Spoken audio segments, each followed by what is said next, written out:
A Day in My Life as a Church Musician.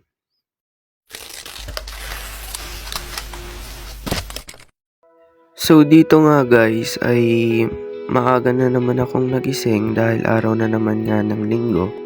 Kailangan ko ang bumaba ng maaga para ayusin yung gagamiting pagdadausan ng gawain. So yun, pagkabangon ko dyan ay niligpit ko na nga rin pala yung pinagigaan ko. Yung mga unan, mga kumot ay tinupi ko na rin nga pala yan. Para maayos nga rin tignan pagbaba ko. Ayan. Siyempre, pagkatapos nun ay nagpray na rin ako. Dahil ito ang pinakamahalaga sa lahat, makapag-pray bago gawin ang isang bagay.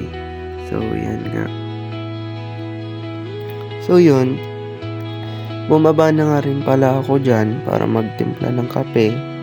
Dahil nga malamig ngayon, December, kailangan ng papainit ng katawan para hindi lamigin. Yan. Maaga kasi yan eh. Mga alas 5 pa lang ata ng madaling araw yan. Yan.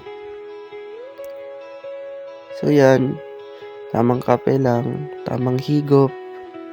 At kung bakit nga pala maaga akong bumababa kada linggo, ay hindi pa kasi permanente yung pinagdadausan ng gawain. Kailangan pa itong linisan, kailangan pang ilabas yung mga gamit, ayusin sa labas para gamitin. Ayan.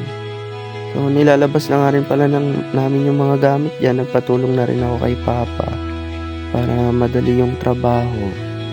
Nilabas namin yung mga speakers, mga drums, tapos yung piano.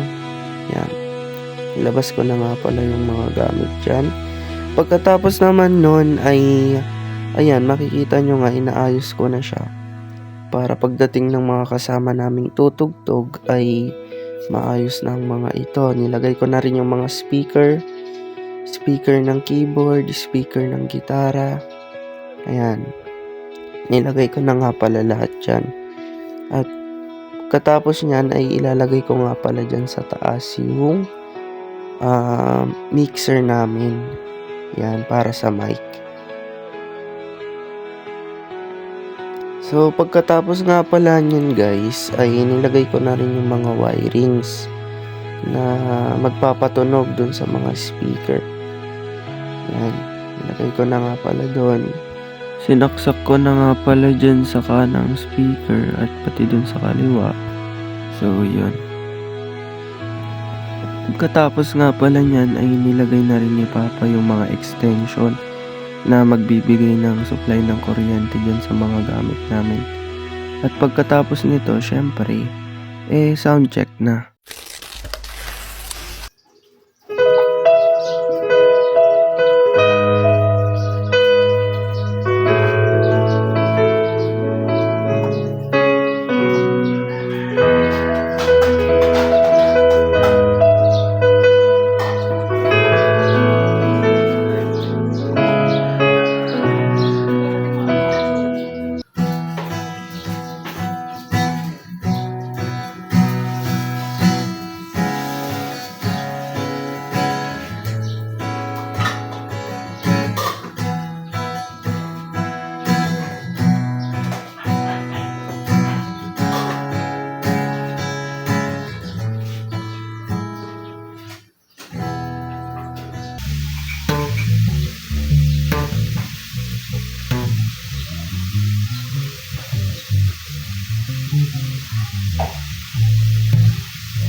So yun guys, pagkatapos ko nga palang mag soundcheck ay kinuha ko na rin yung tricycle para sunduin nga yung mga kapatid dahil medyo tanghali na nga rin yan at malapit nang magsimula yung church service. At ipapakita ko na lang sa inyo yung actual video ng service namin.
So yun guys, pagkatapos nga pala ng service dyan, ay niligpit na namin ulit yung mga gamit at tinulungan na nga pala ako dyan ng mga kapatid para mabilis matapos.